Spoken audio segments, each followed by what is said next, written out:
박순의 할머니는 평생을 일만 하며 살아왔습니다. 남편과 함께 작은 가게를 운영하며 아들, 딸을 키우고 그들이 잘 성장할 수 있도록 모든 노력을 기울였습니다.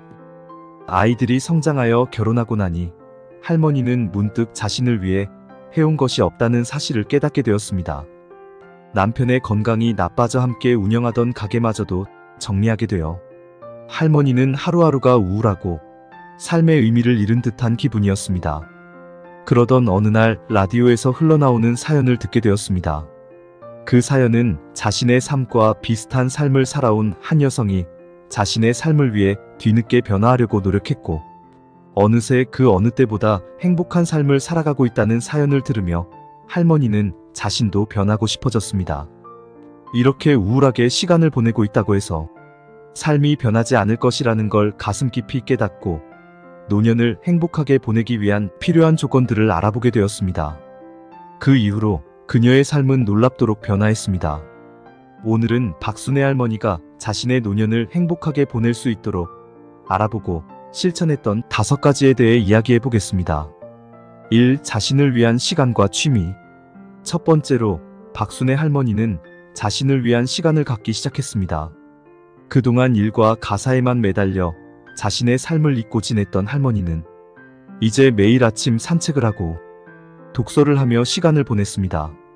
그러다 보니 자연스럽게 가벼운 운동과 책 읽기가 일상이 되었고 이는 그녀에게 큰 기쁨을 주었습니다. 특히 독서를 통해 새로운 지식을 습득하고 다양한 이야기를 접하면서 삶의 재미를 다시 찾을 수 있었습니다. 박순의 할머니는 산책을 하면서 자연의 아름다움을 즐기고 몸과 마음을 정화하는 느낌을 받았습니다. 늘 자고 일어나면 똑같은 일상이 기다리고 있다고 느껴 아침이 괴로웠던 할머니는 산책을 하면서 많은 변화를 느꼈습니다. 아침 햇살을 받으며 걷는 동안 심신이 건강해지는 것을 느낄 수 있었죠. 매일 아침 산책을 통해 박순의 할머니는 자신만의 시간을 가질 수 있었고 이는 그녀의 일상에 큰 변화를 가져왔습니다. 또한 산책을 하면서 생각을 정리하고 미래에 대한 계획도 세울 수 있었습니다. 독서는 할머니에게 새로운 세계로의 초대와 같았습니다. 다양한 장르의 책을 읽으면서 그녀는 상상력을 키우고 다른 사람들의 삶과 경험을 통해 많은 것을 배울 수 있었습니다. 소설, 역사서, 자기계발서 등 다양한 책을 접하며 그녀의 지식은 넓어졌고 이를 통해 세상에 대한 이해도 깊어졌습니다. 독서는 단순히 시간을 보내는 활동이 아니라 할머니에게 새로운 지식을 제공하고 마음의 양식을 채우는 소중한 시간이 되었습니다. 박순의 할머니는 취미 활동의 중요성도 깨달았습니다. 그녀는 어릴 적부터 손재주가 좋았고 손뜨개질을 잘했습니다. 일을 다시 시작해보기로 결심한 할머니는 근처 주민센터에서 손뜨개질 동호회에 가입하게 되었습니다. 거기서 새로운 친구들도 사귀고 서로의 작품을 공유하며 즐거운 시간을 보낼 수 있었습니다. 취미를 통해 자신만의 시간을 가질 수 있었고 이는 할머니의 삶에 큰 활력을 불어넣었습니다. 할머니는 손뜨개질을 통해 창의력을 발휘할 수 있었습니다. 다양한 색상의 실과 패턴을 이용해 자신만의 작품을 만들어가는 과정에서 그녀는 큰 성취감을 느꼈습니다. 동호회 회원들과 함께 모여 작품을 만들고 서로의 아이디어를 나누는 시간은 박순의 할머니에게 즐거운 경험이었습니다. 동호회 활동을 통해 그녀는 새로운 친구들을 사귀었고 이들과의 소통은 큰 기쁨이 되었습니다. 함께 작품을 만들고 서로의 기술을 배우면서 할머니는 손뜨개질 외에도 새로운 관심사를 발견할 수 있었습니다. 또한 손뜨개질은 단순히 취미 활동을 넘어 할머니에게 의미 있는 활동이 되었습니다. 할머니는 자신이 만든 작품을 자녀들과 손주들에게 선물로 주면서 큰 기쁨을 느꼈습니다. 손수 만든 스웨터, 목도리, 모자 등을 통해 가족들에게 따뜻한 마음을 전할 수 있었고 이를 받은 가족들은 할머니의 정성을 느낄 수 있었습니다. 이런 활동을 통해 박순의 할머니는 자신이 여전히 가족들에게 중요한 존재임을 느꼈습니다. 박순의 할머니는 또한 지역사회의 다양한 활동에도 참여했습니다. 주민센터에서 제공하는 다양한 프로그램에 참여하면서 새로운 기술을 배우고 다른 사람들과 교류할 기회를 가졌습니다. 그림 그리기, 요가, 요리 교실 등 다양한 프로그램에 참여하면서 그녀의 삶은 더욱 다채로워졌습니다. 이러한 활동을 통해 그녀는 자신의 삶에 대한 만족감과 자부심을 느꼈습니다. 박순애 할머니는 자신만의 시간을 갖고 취미 활동을 통해 자신의 삶을 다시 찾았습니다. 그녀는 일상 속에서 작은 기쁨을 발견하고 이를 통해 삶의 질을 높일 수 있었습니다. 취미는 단순히 여가 시간을 보내는 수단이 아니라 그녀의 삶에 큰 의미와 활력을 부여하는 중요한 부분이 되었습니다. 이 사회적 연결과 관계 맺기. 두 번째로 박순애 할머니는 사회적 연결과 관계 맺기의 중요성을 깨달았습니다. 그녀는 그동안 가족들 외에는 소통할 사람이 거의 없었기 때문에 사회적으로 고립된 느낌을 받았습니다. 하지만 손뜨개질 동호회에서 새로운 사람들을 만나고 함께 시간을 보내며 웃고 이야기하는 동안 그녀의 삶은 점점 더 풍성해졌습니다. 박순애 할머니는 처음 손뜨개질 동호회에 참여했을 때 약간의 두려움과 긴장감을 느꼈습니다. 그러나 그녀는 곧 동호회 회원들의 따뜻한 환영과 친절함 덕분에 마음을 열 수 있었습니다. 함께 손뜨개질을 하면서 자연스럽게 대화를 나누고 서로의 일상을 공유하는 과정에서 그녀는 큰 위안을 얻었습니다. 동호회 회원들은 다양한 연령대와 배경을 가진 사람들이었지만 모두가 손뜨개질이라는 공통의 관심사를 통해 하나로 연결되었습니다. 이러한 소통과 교류는 할머니에게 새로운 에너지를 주었고 그녀의 일상에 큰 활력을 불어넣었습니다. 또한 박순애 할머니는 자원봉사 활동에도 참여하기로 했습니다. 지역사회에서 필요한 도움을 제공하면서 다른 사람들과 교류하고 자신의 경험과 지혜를 나누는 기회가 생겼습니다. 할머니는 주로 지역사회의 독거노인들을 돕는 봉사활동에 참여했는데 이를 통해 그녀는 자신이 여전히 사회에 기여할 수 있다는 자부심과 보람을 느꼈습니다. 독거노인들에게 따뜻한 음식을 제공하고 함께 대화를 나누며 외로움을 덜어주는 활동은 할머니에게 큰 의미가 있었습니다. 봉사활동을 하면서 만난 사람들과의 인연도 그녀에게 큰 힘이 되었습니다. 같은 봉사활동에 참여하는 사람들과의 만남을 통해 새로운 친구들을 사귀고 서로의 삶에 대해 이야기하면서 박순애 할머니는 큰 위로를 얻었습니다. 이들은 단순한 봉사 동료를 넘어 서로의 일상과 감정을 공유하는 소중한 친구가 되었습니다. 할머니는 이러한 관계를 통해 큰 힘을 얻었고 삶의 의미를 다시 찾게 되었습니다. 박순애 할머니는 또한 지역사회에서 주최하는 다양한 행사에 적극적으로 참여했습니다. 지역 축제, 문화행사 등 다양한 모임에 참석하면서 더 많은 사람들과 교류할 수 있었습니다. 이러한 활동을 통해 그녀는 새로운 취미를 발견하고 다양한 사람들과의 소통을 통해 더 풍성한 삶을 살 수 있었습니다. 이렇게 사회적 연결과 관계 맺기를 통해 할머니는 자신의 삶에 큰 변화를 가져왔습니다. 그녀는 더 이상 고립된 느낌을 받지 않고 다양한 사람들과의 교류를 통해 풍성한 삶을 누리게 되었습니다. 3. 건강관리. 세 번째로 박순애 할머니는 건강관리의 중요성을 실감했습니다. 젊었을 때는 건강에 대해 큰 걱정 없이 지냈지만 나이가 들면서 몸의 여기저기에서 이상 신호가 오기 시작했습니다. 그래서 할머니는 건강을 지키기 위해 운동을 시작하고 식습관을 개선하기로 결심했습니다. 할머니는 매일 아침 가벼운 스트레칭과 걷기를 통해 몸을 움직였습니다. 처음에는 힘들었지만 점점 몸이 가벼워지고 건강이 좋아지는 것을 느낄 수 있었습니다. 아침 산책을 통해 신선한 공기를 마시고 자연의 아름다움을 만끽하며 몸과 마음을 정화하는 느낌을 받았습니다. 규칙적인 운동을 통해 그녀는 혈액순환이 개선되고 근력이 강화되었으며 이는 전반적인 건강 상태를 크게 향상시켰습니다. 또한 박순애 할머니는 운동뿐만 아니라 건강한 식습관을 유지하기 위해 노력했습니다. 그녀는 균형 잡힌 식단을 계획하고 과일과 채소를 충분히 섭취했습니다. 다양한 색상의 채소와 과일을 포함한 식단을 통해 비타민과 미네랄을 골고루 섭취하고 단백질과 섬유질을 적절히 보충했습니다. 이는 소화 기능을 개선하고 면역력을 강화하는 데 큰 도움이 되었습니다. 할머니는 특히 가공식품과 설탕, 소금의 섭취를 줄이고 신선한 재료로 직접 요리하는 습관을 들였습니다. 이렇게 함으로써 건강한 체중을 유지하고 만성 질환의 위험을 줄일 수 있었습니다. 박순애 할머니는 또한 정기적인 건강검진을 통해 자신의 건강 상태를 주기적으로 확인했습니다. 이를 통해 조기에 건강 문제를 발견하고 적절한 조치를 취할 수 있었습니다. 할머니는 의료 전문가의 조언을 따르며 필요한 경우 약물 치료나 재활운동을 병행했습니다. 이렇게 체계적으로 건강을 관리하면서 할머니는 건강에 대한 자신감을 회복하고 더 나은 삶의 질을 누릴 수 있었습니다. 박순애 할머니는 마음의 건강도 중요하게 생각했습니다.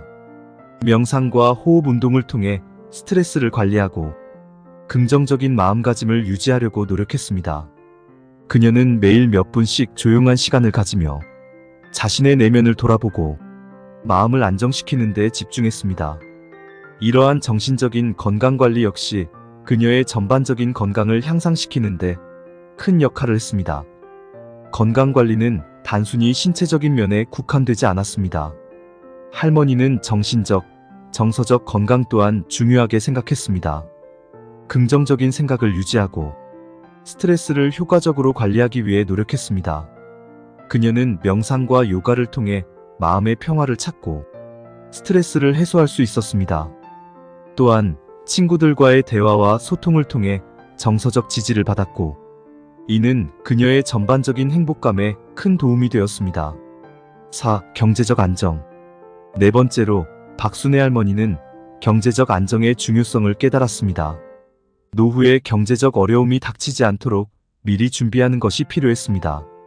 그래서 할머니는 자신의 재정 상황을 점검하고 예산을 세워 불필요한 지출을 줄이기로 했습니다.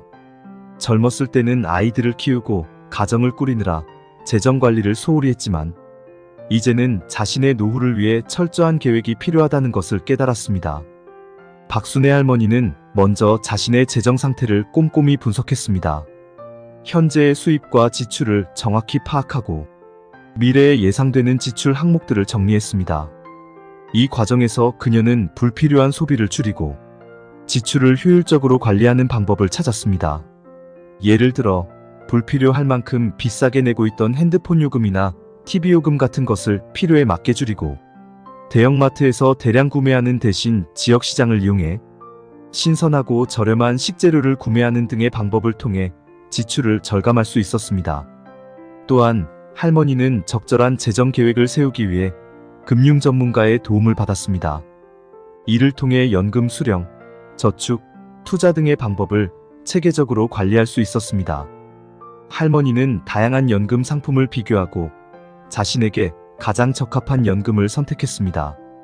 또한 금융 전문가의 조언을 받아 적절한 투자 포트폴리오를 구성함으로써 자산을 효율적으로 운용할 수 있었습니다. 주식, 채권, 부동산 등 다양한 투자 방법을 통해 리스크를 분산시키고 안정적인 수익을 올릴 수 있었습니다. 박순애 할머니는 또한 정부에서 제공하는 다양한 노후 지원 프로그램을 활용했습니다. 기초연금, 주택연금, 건강보험 등의 혜택을 최대한 이용하여 경제적 부담을 줄였습니다. 그녀는 이러한 제도들을 꼼꼼히 조사하고 자신에게 필요한 지원을 받기 위해 필요한 서류와 절차를 준비했습니다. 이를 통해 할머니는 경제적 안정뿐만 아니라 생활의 편안함을 더욱 높일 수 있었습니다. 경제적 안정이 확보되니 마음의 여유도 생기고 더 나은 노년을 준비할 수 있었습니다. 박순애 할머니는 경제적 안정을 통해 더 많은 활동을 할 수 있는 기회를 얻었습니다. 여행을 가고 싶을 때는 여행 자금을 마련해 원하는 곳으로 떠날 수 있었고, 손주들에게 작은 선물을 줄 때도 마음에 부담 없이 할 수 있었습니다. 경제적 안정은 그녀에게 단순히 돈의 문제가 아니라 삶의 질을 높이고 행복한 노년을 보낼 수 있는 중요한 기반이 되었습니다. 또한 할머니는 경제적 안정을 통해 자신만의 작은 꿈들을 실현할 수 있었습니다. 그녀는 오래전부터 하고 싶었던 취미 활동을 위한 도구를 구입하거나 지역사회에서 필요한 물품을 기부하는 등 다양한 활동을 할 수 있게 되었습니다.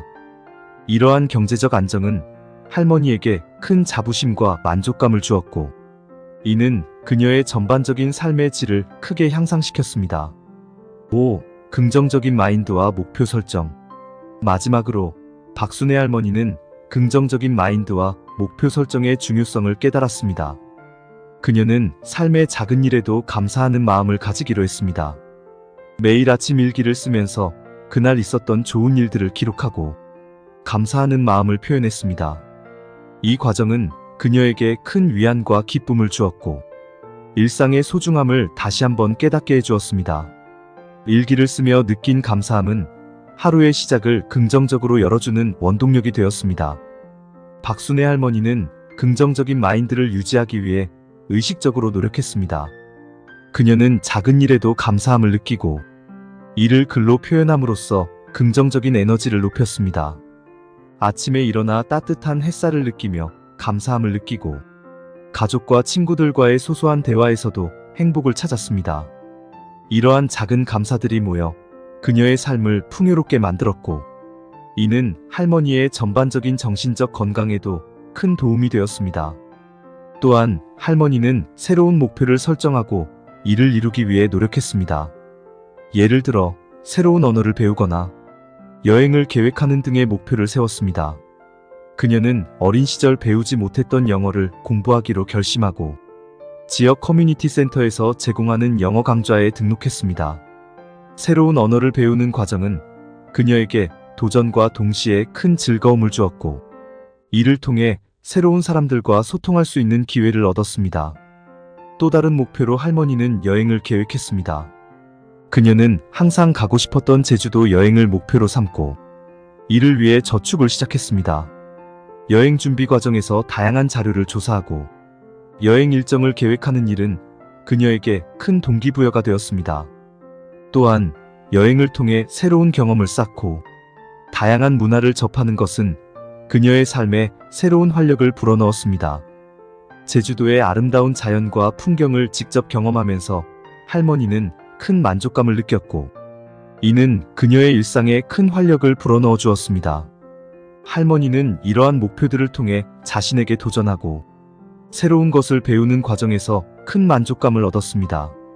작은 목표부터 시작해 점점 더 큰 목표를 설정하면서 그녀는 끊임없이 성장하고 발전하는 자신을 느꼈습니다. 이는 할머니의 자존감을 높여주었고 삶에 대한 긍정적인 태도를 유지하는 데 큰 도움이 되었습니다. 할머니의 경험을 통해 우리는 긍정적인 마인드와 목표 설정의 중요성을 다시 한번 깨달을 수 있습니다. 매일의 작은 감사함을 통해 긍정적인 에너지를 높이고 새로운 목표를 설정함으로써 삶의 활력을 유지할 수 있습니다.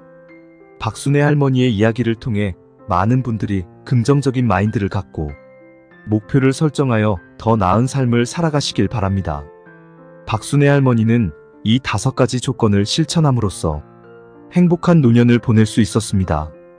자신의 시간을 갖고 사회적 관계를 맺고 건강을 관리하고 경제적 안정을 이루며 긍정적인 마인드를 가지는 것이 얼마나 중요한지 깨달았습니다. 이 이야기를 통해 노후를 준비하는 분들이 박순애 할머니처럼 행복한 노년을 보낼 수 있기를 바랍니다. 삶은 나이가 아니라 마음의 상태에 달려 있습니다. 매일을 새롭게 맞이하고 감사하는 마음으로 살아가세요. 행복한 노년을 꿈꾸는 여러분, 이 5가지 조건을 실천하며 더욱 풍요로운 삶을 만들어 가시길 바랍니다. 감사합니다. 좋아요, 구독 설정은 영상 제작에 큰 힘이 됩니다.